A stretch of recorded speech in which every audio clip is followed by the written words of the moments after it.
দেখুন পুকুর, পুকুর মনে হয়। রামিসা দিঘি নাকি কি লেখা এই জায়গায়? দিঘি, রমিসা, রমিসা দিঘি।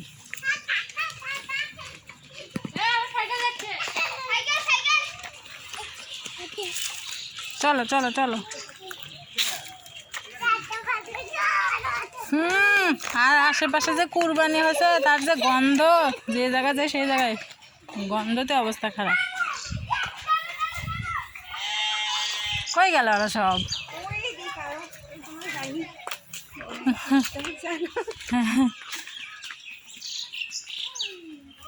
শাপলা দিঘি।